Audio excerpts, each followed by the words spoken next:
સ્થાનિક સ્વરાજ્યની ચૂંટણીમાં નવસારી જિલ્લામાં ભાજપનો ભવ્ય વિજય થયા બાદ કેન્દ્રીય મંત્રી સી.આર. પાટીલની ઉપસ્થિતિમાં તમામ વિજેતા ઉમેદવારોનો અભિવાદન સમારોહ રાખવામાં આવ્યો હતો. કેન્દ્રીય મંત્રી અને નવસારીના સાંસદ સી.આર. પાટીલ તેમજ ગુજરાત સરકારના કેબિનેટ મંત્રી નરેશ પટેલ અને જિલ્લા ભાજપ પ્રમુખ ભૂરાલાલ શાહના અધ્યક્ષસ્થાને કાર્યક્રમનું આયોજન કરવામાં આવ્યું હતું.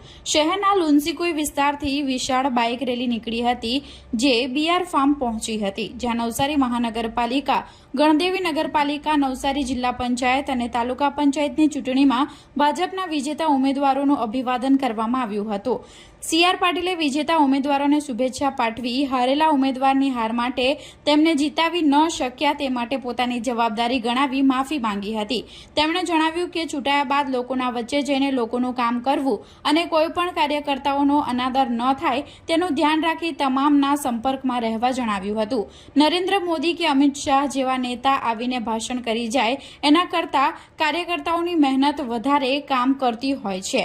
વિજય ઉત્સવમાં પણ હારનું કારણ શોધી તે તરફ સૌ કાર્યકર્તાઓનું ધ્યાન દોર્યું હતું. સાથે જ બાગી નેતાઓ અને કાર્યકર્તાઓને પણ એક મેસેજ આપ્યો હતો કે પોતાની જાતને તીસ્મારખા સમજતા હોય ને તે ના ચાલે. કોઈપણ પાર્ટીનો નેતા હોય કાર્યકરો વગર ઘરે બેસી જાય છે.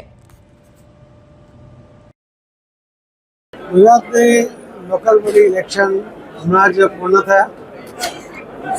એના જે રિઝલ્ટ પણ આવ્યા છે એ ખૂબ સારા રિઝલ્ટ આવ્યા.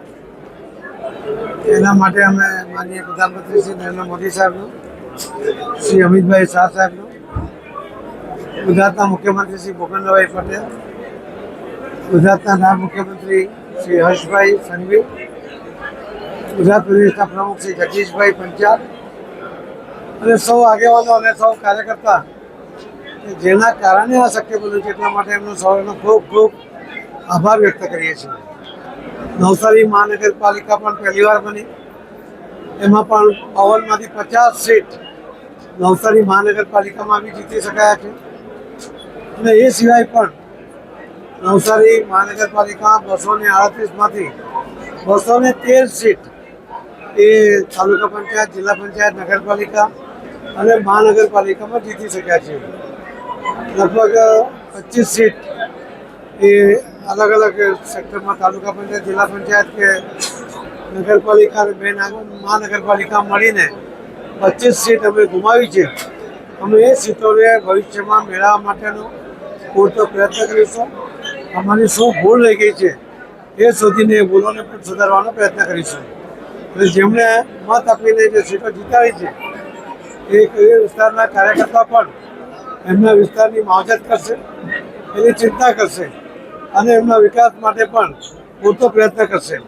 હારી ગયા છે ત્યાં પણ, જીત્યા છે ત્યાં પણ આ બધા જ વિસ્તારની અંદર સમતોલ વિકાસ થાય, કોઈને અન્યાય ન થાય એ પ્રકારનું પ્લાનિંગ કરીને આ વિકાસને આગળ વધારીશું એવી હું નવસારી જિલ્લાના સૌ મતદાર ભાઈ બહેનોને હું ખાતરી આપું છું અને સૌ નવસારી જિલ્લાના મતદાર ભાઈ બહેનોનો આભાર પણ માનું છું કે એમના કારણે આ સીટ જીત શક્ય બની છે.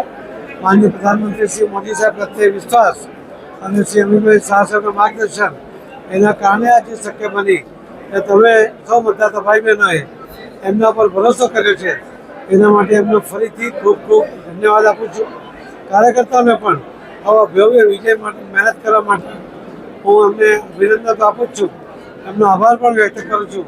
સાથે સાથે ભવિષ્યમાં પણ આ જ રીતે કામ કરતા રહે એવી વિનંતી પણ કરું છું. ધન્યવાદ.